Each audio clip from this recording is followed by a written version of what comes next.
Hello, welcome back. This is the part 2 video of the chapter Decision Making Under Risk and Uncertainty. Last ക്ലാസ്സിൽ risk analysis എന്താണെന്ന് നമ്മൾ പറഞ്ഞു. അതിൻ്റെ different tools and techniques അതിൻ്റെ detailed video ആണ് ഇനിയുള്ള series വരുന്നത്. അപ്പോൾ അതിൽ ഫസ്റ്റ് ഉള്ളത് ട്രഡീഷണൽ മെത്തേഡ്സ് ആണ്. ട്രഡീഷണൽ മെത്തേഡ്സിലുള്ള 2 മെത്തേഡ്സാണ് ഈ വീഡിയോയിൽ ഡിസ്കസ് ചെയ്യുന്നത്. ഈ 8 മെത്തേഡ്സിലും തന്നെ ബേസിക് ആയിട്ടുള്ള കാര്യം ഉള്ളൊരു കോൺസെപ്റ്റ് എന്ന് പറയുന്നത് പ്രസൻറ്റ് വാല്യൂ കോൺസെപ്റ്റും അതേപോലെ നെറ്റ് പ്രസൻറ്റ് വാല്യൂ ഇതെന്താണെന്ന് ആദ്യം മനസ്സിലാക്കിയിരിക്കണം. ഇത് ഡിഗ്രി ക്ലാസ്സുകളിൽ നിങ്ങൾ പഠിച്ചിട്ടുള്ളതാണ്. എന്താണെന്ന് നമുക്ക് നോക്കാം. നമുക്കറിയാം മണിയുടെ വാല്യൂ വർഷം കഴിയുന്തോറും കുറഞ്ഞു വരികയാണ്. അതായത് ഫ്യൂച്ചറിൽ ഒരു 2 ലക്ഷം രൂപ കിട്ടും എന്ന് പറഞ്ഞാൽ അതായത് ഒരു 2 വർഷം കഴിഞ്ഞിട്ട് 2 ലക്ഷം രൂപ കിട്ടും എന്ന് പറഞ്ഞാൽ അതിന് ഇന്നത്തെ 1,60,000-ൻ്റെയോ 1,70,000-ൻ്റെയോ വാല്യൂ ഉള്ളൂ. അപ്പോൾ ഇങ്ങനെ നമ്മളൊരു ഇൻവെസ്റ്റ്മെൻറ്റ് ഡിസിഷൻ എടുക്കുമ്പോൾ അതിലെ ഫ്യൂച്ചർ ക്യാഷ് ഫ്ലോസ് നമ്മൾ കൺസിഡർ ചെയ്യും. ഓരോ വർഷവും നമുക്ക് എത്ര റിട്ടേൺസ് കിട്ടും അതിനെ ഇന്നത്തെ വാല്യൂവിലേക്ക് മാറ്റുന്നതിനെയാണ് നമ്മൾ ഡിസ്കൗണ്ടിങ് ടു പ്രസൻറ്റ് വാല്യൂ എന്ന് പറയാം. ഓക്കെ, അതായത് present value simply means is the current worth of a future sum of a money or stream of cash flow discounted at specific rate to account for the time value of money. അപ്പോൾ ഒരു specific discount റേറ്റിലാണ് നമ്മൾ ഫ്യൂച്ചറിലെ cash ഫ്ലോനെ ഇന്നത്തെ വാല്യൂയിലേക്ക് convert ചെയ്യുന്നത്. Okay, it reflects how much money in the futures worth in today's terms. ഫ്യൂച്ചറിലെ ഒരു particular amount എന്ന് പറയുന്നത് ഇന്ന് എത്രയാണ് അതിൻ്റെ വാല്യൂ എന്ന് കണ്ടുപിടിക്കലാണ്. ഇത് ചെയ്യുന്നത് ഒരു പ്രസൻറ്റ് വാല്യൂ ടേബിളിൻ്റെ ഹെൽപ്പോട് കൂടിയിട്ടാണ്. ഇപ്പോൾ നിങ്ങൾ ഈ പിക്ചറിൽ കാണുന്നതാണ് പ്രസൻറ്റ് വാല്യൂ എന്ന് പറയുന്നത്. ഇതിൻ്റെ ഹെൽപ്പോട് കൂടിയാണ് ഓരോ വർഷവും ഉണ്ടാകുന്ന ഫ്യൂച്ചർ ക്യാഷ് ഫ്ലോനെ നമ്മൾ പ്രസൻറ്റ് വാല്യൂയിലേക്ക് കൺവേർട്ട് ചെയ്യുന്നത്. ഓക്കെ, ഇങ്ങനെ കണ്ടുപിടിക്കുന്ന പ്രസൻറ്റ് വാല്യൂന്ന് നമ്മളെ ഇനീഷ്യൽ കോസ്റ്റ്, അതായത് എത്രയാണോ നമുക്ക് ഈ ഇൻവെസ്റ്റ്മെൻറ്റിൻ്റെ കോസ്റ്റ്, ഇനീഷ്യൽ ഇൻവെസ്റ്റ്മെൻറ്റ്, അതിന് മൈനസ് ചെയ്താൽ കിട്ടുന്നതാണ് നെറ്റ് പ്രസൻറ്റ് വാല്യൂ എന്ന് പറയുന്നത്. ഈ ഒരു കോൺസെപ്റ്റാണ് ഈ പറയുന്ന എല്ലാ മെത്തേഡ്സിൻ്റെയും ബേസ് എന്ന് പറയുന്നത്. ഫ്യൂച്ചർ ക്യാഷ് ഫ്ലോനെ പ്രസൻറ്റ് വാല്യൂയിലേക്ക് കൺവേർട്ട് ചെയ്യാം. ഇതിൽ ഓരോ മെത്തേഡ്സിലും ചില എക്സ്ട്രാ എലമെൻസുമായിട്ട് മൾട്ടിപ്ലൈ ചെയ്യേണ്ടി വരും. അതേ വ്യത്യാസമുള്ളൂ ഓരോ മെത്തേഡ്സ് തമ്മിൽ. ഓക്കെ, അപ്പോൾ ഓരോരോ മെത്തേഡായിട്ട് നമുക്ക് നോക്കാം. First method risk adjusted. ഈ ഒരു മെത്തേഡ് പ്രകാരം ഒരു risk adjusted discount rate find out ചെയ്യുന്നു. അതായത് ഫ്യൂച്ചറിലുള്ള ക്യാഷ് ഫ്ലോസിനെ ഈ പറഞ്ഞ ഡിസ്കൗണ്ട് റേറ്റിനനുസരിച്ച് അഡ്ജസ്റ്റ് ചെയ്തിട്ട് പ്രസൻറ്റ് വാല്യൂയിലേക്ക് കൺവേർട്ട് ചെയ്യുന്നു with the help of present value table. അപ്പോൾ ഇവിടെ നമ്മൾ കണ്ടുപിടിക്കേണ്ടത് എത്രയാണ് റിസ്ക് അഡ്ജസ്റ്റഡ് ഡിസ്കൗണ്ട് റേറ്റ് എന്നുള്ളതാണ്. ഈ സ്ക്രീനിൽ ലാസ്റ്റിലുണ്ട് അതിൻ്റെ formula. Risk free rate of return plus risk premium. Risk free rate of return എന്ന് പറഞ്ഞാൽ ഒരു ഇൻവെസ്റ്റ്മെൻറ്റ് നമ്മൾ നടത്തുമ്പോൾ അതിൽ നമുക്കുണ്ടാകുന്ന നോർമൽ റേറ്റ് ഓഫ് റിട്ടേൺ, അതിനെയാണ് risk free rate of return എന്ന് പറയാം. ഫോർ എക്സാമ്പിൾ 12% ആണെന്ന് വിചാരിക്കാം. ഒരു ഇൻവെസ്റ്റ്മെൻറ്റിലെ നോർമൽ റേറ്റ് എന്ന് പറയുന്നത്, റിട്ടേണിൻ്റെ നോർമൽ റേറ്റ് എന്ന് പറയുന്നത് 12% ആണെന്ന് വിചാരിക്കുക. പ്ലസ് അതിൻ്റെ കൂടെ ഇതിൻ്റെ റിസ്കിനെസ് അനുസരിച്ച് ഒരു എക്സ്ട്രാ പെർസെൻറ്റേജ് കൂടി ആഡ് ചെയ്യാം. അപ്പോൾ ഹൈലി റിസ്കി പ്രൊജക്റ്റ് ആണെങ്കിൽ ഫോർ എക്സാമ്പിൾ 3% റിസ്ക് പ്രീമിയം എന്ന് പറഞ്ഞിട്ട് ആഡ് ചെയ്യാം. അപ്പോൾ നോർമൽ റേറ്റ് 12%, ഇതിൻ്റെ റിസ്കിനെസ് കൂടുതലായതുകൊണ്ട് പ്ലസ് 3% കൂട്ടി 15% ആയിരിക്കും റിസ്ക് ഫ്രീ അഡ്ജസ്റ്റഡ് റേറ്റ്. ഇത് പ്രസൻറ്റ് വാല്യൂ ടേബിളിൽ നോക്കിയിട്ട് ഓരോ ഇയറിലെയും ഈ 15% ഡിസ്കൗണ്ടിങ് ഫാക്ടറിൻ്റെ എമൗണ്ട് വെച്ചിട്ട് നമ്മൾ ഫ്യൂച്ചർ ക്യാഷ് ഫ്ലോനെ മൾട്ടിപ്ലൈ ചെയ്യാം. എന്നിട്ട് അതിനെ പ്രസൻറ്റ് വാല്യൂയിലേക്ക് കൺവേർട്ട് ചെയ്യാം. ഓക്കെ, ഇങ്ങനെ ടോട്ടൽ പ്രസൻറ്റ് വാല്യൂ കാണുക. അതിൽ നിന്ന് നമ്മുടെ പ്രൊജക്റ്റിൻ്റെ കോസ്റ്റ് മൈനസ് ചെയ്താൽ കിട്ടുന്നതാണ് NPV. ഓക്കെ, ഒരു പ്രോബ്ലം വെച്ചിട്ട് നമുക്ക് ഇതിനെ അനലൈസ് ചെയ്യാം, എന്നാലേ കൂടുതൽ മനസ്സിലാവുള്ളൂ. ഇപ്പോൾ പ്രോബ്ലത്തിലേക്ക് പോവാം. ഈ ക്വസ്റ്റ്യനിൽ അരുൺ ലിമിറ്റഡ് എന്ന് പറഞ്ഞൊരു കമ്പനി ഒരു ന്യൂ പ്രൊജക്റ്റ് കൺസിഡർ ചെയ്യുന്നുണ്ട്. 2 ആൾട്ടർനേറ്റീവ്സ് ആണ്, 2 ആൾട്ടർനേറ്റീവ് പ്രപ്പോസൽസ് അവരുടെ മുന്നിലുണ്ട്. പ്രൊജക്റ്റ് എക്സും പ്രൊജക്റ്റ് വൈയും. രണ്ടിൻ്റെയും കോസ്റ്റ് എന്ന് പറയുന്നത് 5 lakhs ആണ്. അപ്പോൾ അതിൻ്റെ 2 പ്രൊജക്റ്റിൻ്റെയും ഓരോ വർഷവും കിട്ടുന്ന ഫ്യൂച്ചർ ക്യാഷ് ഫ്ലോസ് അവിടെ ഒരു ടേബിൾ ഫോമിൽ അവിടെ തന്നിട്ടുണ്ട്. ഇയർ 1, 2, 3, 4 എന്ന് പറഞ്ഞിട്ട് 4 വർഷവും ഈ 2 പ്രൊജക്റ്റിൽ നിന്നും എക്സ്പെക്റ്റ് ചെയ്യുന്ന ഫ്യൂച്ചർ ക്യാഷ് ഫ്ലോസ്. അതിൻ്റെ താഴെ പറയുന്നുണ്ട് കമ്പനിക്ക് ടാർഗറ്റ് റിട്ടേൺ ഓൺ ക്യാപിറ്റൽ 10% ആണ്. ടാർഗറ്റ് റിട്ടേൺ എന്ന് ഇവിടെ ഉദ്ദേശിക്കുന്നത് നോർമൽ റേറ്റ് ഓഫ് റിട്ടേൺ അവർ ഉദ്ദേശിക്കുന്നത് 10% ആണ്. അപ്പോൾ അത് തന്നെയാണ് നമ്മുടെ ഫോർമുലയിൽ ഉണ്ടായിരുന്ന risk free rate of return. Okay, next പറയുന്നു റിസ്ക് പ്രീമിയം റേറ്റ്സ്.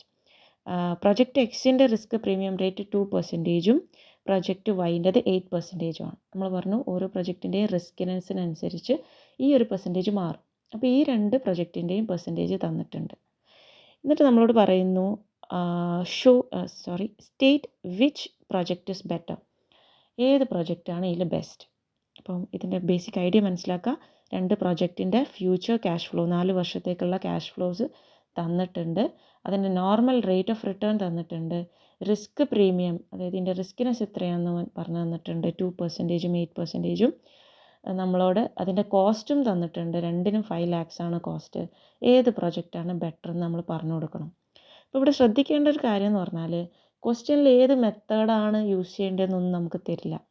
8 മെത്തേഡ്സ് ഉണ്ട് പഠിക്കാമെന്ന് പറഞ്ഞു, ഏത് മെത്തേഡ്സ് ആണെന്ന് ഒരുപക്ഷെ തരണം എന്നില്ല. അപ്പോൾ ഇതിൽ എന്ത് ഫാക്ടറാണോ തന്നിട്ടുള്ളത് അതിനനുസരിച്ച് മെത്തേഡ് മനസ്സിലാക്കിയിട്ട് നമ്മൾ ചെയ്യണം. അപ്പോൾ ഇവിടെ ഇങ്ങനെ നോർമൽ റേറ്റ് ഓഫ് റിട്ടേണും അതായത് റിസ്ക് ഫ്രീ റേറ്റ് ഓഫ് റിട്ടേണും റിസ്ക് പ്രീമിയവും തന്നു കഴിഞ്ഞാൽ നമ്മൾ മനസ്സിലാക്കുക ഇത് റിസ്ക് അഡ്ജസ്റ്റഡ് ഡിസ്കൗണ്ട് റേറ്റ് മെത്തേഡാണെന്ന്. അപ്പോൾ അതിൻ്റെ ഫോർമുലയിലേക്ക് പോവാം. Risk adjusted discount rate is equal to നമ്മൾ നേരത്തെ പഠിച്ചു risk free rate plus risk premium ആണ്.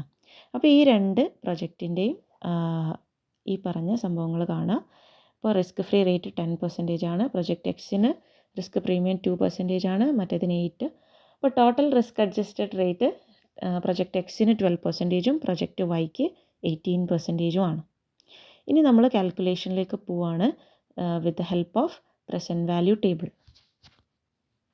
അപ്പോൾ ആൻസറിലേക്ക് നോക്കുക. അപ്പോൾ ഇതിൽ പ്രൊജക്റ്റ് എക്സിൻ്റെയും പ്രൊജക്റ്റ് വൈൻ്റെയും വേറെ വേറെ ഇതിൽ ടേബിൾ ഫോമിൽ കാണിക്കുന്നുണ്ട്. പ്രൊജക്റ്റ് എക്സിൻ്റെ ആദ്യം നമുക്ക് നോക്കാം. അതിൽ ക്വസ്റ്റ്യനിൽ തന്ന പോലെ ഇയർ 1 by 1 ആയിട്ട് എഴുതുക, ക്യാഷ് ഇൻഫ്ലോസ് എത്രയാണെന്ന് 1 by 1 ആയിട്ട് എഴുതുക. 2 കോളമാണ് നമ്മളിവിടെ എക്സ്ട്രാ ഉണ്ടാക്കേണ്ടത്, ഡിസ്കൗണ്ടിങ് ഫാക്ടറും പ്രസൻറ്റ് വാല്യൂയും. ഡിസ്കൗണ്ടിങ് ഫാക്ടർ പ്രൊജക്റ്റ് എക്സിൻ്റെ നമ്മൾ കണ്ടുപിടിച്ചു 12% ആണ്. അപ്പോൾ അത് അവിടെ എഴുതുക TF 12%. എന്നിട്ട് നമ്മൾ പ്രസൻറ്റ് വാല്യൂ ടേബിളിലേക്ക് നോക്കുക. അതിൽ നോക്കിയാൽ നമുക്ക് മനസ്സിലാവും ഡിസ്കൗണ്ടിങ് ഫാക്ടർ 12% എന്നുള്ള കോളം നോക്കുക. അതിൽ കാണുന്നുണ്ട് ഫസ്റ്റ് ഇയർ ആണെങ്കിൽ ഇറ്റ് ഇസ് 0.893, സെക്കൻഡ് ഇയറിൽ 0.797, തേർഡ് ഇയറിൽ 0.712, ഫോർത്ത് ഇയറിൽ 0.636. ഇങ്ങനെ നമ്മൾ ആ ഒരു കോളത്തിലേക്ക് എഴുതാം. ഇനി നമ്മൾ ഓരോ ക്യാഷ് ഫ്ലോവിൻ്റെയും പ്രസൻറ്റ് വാല്യൂ കാണാൻ പോവുകയാണ്. ഓക്കെ, അപ്പോൾ ഫസ്റ്റ് ഇയറിൽ ക്യാഷ് ഇൻഫ്ലോ 1,80,000 ആണ്. ഡിസ്കൗണ്ടിങ് ഫാക്ടറിൻ്റെ വാല്യൂ നമ്മൾ കണ്ടു 0.893 ആണ് 12%. അതുമായിട്ട് മൾട്ടിപ്ലൈ ചെയ്യാം. അപ്പോൾ നമുക്ക് കിട്ടുന്ന പ്രസൻറ്റ് വാല്യൂ ആണ് 1,60,740. അതായത് നെക്സ്റ്റ് ഇയറിൽ ഇയർ 1ൽ 1,80,000 ആണ് നമ്മുടെ പ്രൊജക്റ്റിൽ നിന്ന് ഇൻഫ്ലോ കിട്ടുന്നത്. അതിന് ഇപ്പോൾ ഉള്ള വാല്യൂ പ്രസൻറ്റ് വാല്യൂ എന്ന് പറയുന്നത് 1,60,740 ആണ്. ഓക്കെ, ഇങ്ങനെ ഓരോ ഇയറിൻ്റെയും കാണാം. 1,50,000 ആണ് സെക്കൻഡ് ഇയറിലെ ക്യാഷ് ഇൻഫ്ലോ കിട്ടുന്നത്, അതിൻ്റെ പ്രസൻറ്റ് വാല്യൂ എന്ന് പറയുന്നത് 1,19,550. ഇങ്ങനെ തേർഡ് ഇയറും ഫോർത്ത് ഇയറും ഒക്കെ കാണാം. അപ്പോൾ നമുക്കതിൽ മനസ്സിലാവും പ്രസൻറ്റ് വാല്യൂ എന്ന് പറയുന്ന സംഗതി കുറഞ്ഞാണ് വരുന്നത്. ഫ്യൂച്ചറിലുള്ള വാല്യൂൻ്റെത് ഇപ്പോൾ ഉള്ളത് കുറഞ്ഞാണ് വരുന്നത്. ഇപ്പോൾ ഇങ്ങനെ കണ്ടുപിടിച്ച പ്രസൻറ്റ് വാല്യൂൻ്റെ ടോട്ടൽ കാണാം. ഓക്കെ, അപ്പോൾ നിങ്ങൾ സ്ക്രീനിലേക്ക് ശ്രദ്ധിക്കുക. 4,29,330 ആണ് ടോട്ടൽ വരുന്നത്. ഇതിൽ നിന്ന് നമ്മൾ പ്രൊജക്റ്റിൻ്റെ കോസ്റ്റ് ആയിട്ടുള്ള 5 lakh മൈനസ് ചെയ്യുക. അപ്പോൾ നമുക്ക് കിട്ടുന്നതാണ് NPV, നെറ്റ് പ്രസൻറ്റ് വാല്യൂ. അതായത് നമുക്ക് കിട്ടുന്ന പ്രോഫിറ്റ്, അതാണ് ഇവിടെ ഉദ്ദേശിക്കുന്നത്. നമുക്ക് എത്രയാണോ ഫ്യൂച്ചർ ക്യാഷ് ഫ്ലോ കിട്ടുന്നത് അതിനെ നമ്മൾ പ്രസൻറ്റ് വാല്യൂയിലേക്ക് കൺവേർട്ട് ചെയ്തു. അതായത് നമ്മളെ ക്വസ്റ്റ്യൻ പ്രകാരം ടോട്ടൽ നമുക്ക് 4 വർഷം കൊണ്ട് 5,50,000 ക്യാഷ് ഫ്ലോ വരുന്നുണ്ട്. പക്ഷേ അതിൻ്റെ പ്രസൻറ്റ് വാല്യൂ നമ്മൾ കണ്ടു നോക്കുമ്പം 4,29,330 ഉള്ളൂ. ഇതിൽ നിന്ന് നമ്മൾ എന്ത് കുറയ്ക്കുക, നമ്മുടെ പ്രൊജക്റ്റിൻ്റെ കോസ്റ്റായ 5 lakh മൈനസ് ചെയ്യുക. നമുക്ക് കിട്ടുന്ന പ്രോഫിറ്റ് അല്ലെങ്കിൽ നെറ്റ് പ്രസൻറ്റ് വാല്യൂ, പ്രോഫിറ്റിൻ്റെ പ്രസൻറ്റ് വാല്യൂ എന്ന് പറയുന്നത് 70,670 ആണ്. ഓക്കെ, ഇനി ഇതേപോലെ പ്രൊജക്റ്റ് വൈൻ്റെയും കണ്ടുപിടിക്കാം. അപ്പോൾ പ്രൊജക്റ്റ് വൈൻ്റേത് 18% ആണ് ഡിസ്കൗണ്ടിങ് ഫാക്ടർ. അപ്പോൾ അത് നമ്മൾ നേരത്തെ പ്രൊജക്റ്റ് എക്സിൻ്റെ കണ്ടുപിടിച്ച പോലെ തന്നെ ടേബിളിൽ നോക്കിയിട്ട് 18%ൽ first year, second year, third year, fourth year ഇതിൽ വരുന്ന വാല്യൂസ് കാണുക, അതിനെ ക്യാഷ് ഇൻഫ്ലോസുമായിട്ട് മൾട്ടിപ്ലൈ ചെയ്യുക, അതിൻ്റെ ടോട്ടൽ കാണാം. അപ്പോൾ അതും നോക്കിയാൽ മനസ്സിലാവും. ടോട്ടൽ ക്വസ്റ്റ്യൻ പ്രകാരം നമുക്ക് 7,20,000 ക്യാഷ് ഇൻഫ്ലോ വരുന്നുണ്ട് പ്രൊജക്റ്റ് വൈക്ക്. പക്ഷേ അതിൻ്റെ പ്രസൻറ്റ് വാല്യൂ കണ്ടു നോക്കുമ്പോൾ 5,04,580 മാത്രമേ ഉള്ളൂ. ഓക്കെ, അതിൽ നിന്ന് നമ്മുടെ ഇനീഷ്യൽ കോസ്റ്റ് ആയിട്ടുള്ള 5,00,000 മൈനസ് ചെയ്യുമ്പം നെറ്റ് പ്രസൻറ്റ് വാല്യൂ കിട്ടും. That is 4,580. ഇപ്പോൾ രണ്ട് പ്രൊജക്റ്റിൻ്റെയും NPV നമുക്ക് കിട്ടി. ഇതിലേതാണോ ഹയർ അതാണ് better project, best project. Okay, അപ്പോൾ ഒന്ന് നമുക്ക് ലോസ് ആണ് വരുന്നത് 70,670 കാരണം നെഗറ്റീവ് ഫിഗറാണ്. മറ്റേ നമുക്ക് പോസിറ്റീവ് ഫിഗറാണ് 4,580. അപ്പോൾ നമുക്കതിൽ മനസ്സിലാക്കാം പ്രൊജക്റ്റ് വൈ ആണ് ബെറ്റർ പ്രൊജക്റ്റ്. മറ്റേ പ്രൊജക്റ്റിൽ നമുക്ക് ലോസ് ആണ് കിട്ടുക, ഈ പ്രൊജക്റ്റിൽ പ്രോഫിറ്റ് ആണ് കിട്ടുക. ഇനി രണ്ടും പോസിറ്റീവ് ഫിഗർ ആണെങ്കിൽ ഏതാണോ ഹയർ അതെടുത്തിട്ട് എഴുതാം. അപ്പോൾ അതാണ് ബെസ്റ്റ് പ്രൊജക്റ്റ് എന്ന് ലാസ്റ്റ് ഒരു കമൻറ്റ് കൂടെ കൊടുക്കാം. അപ്പോൾ ഇതാണ് റിസ്ക്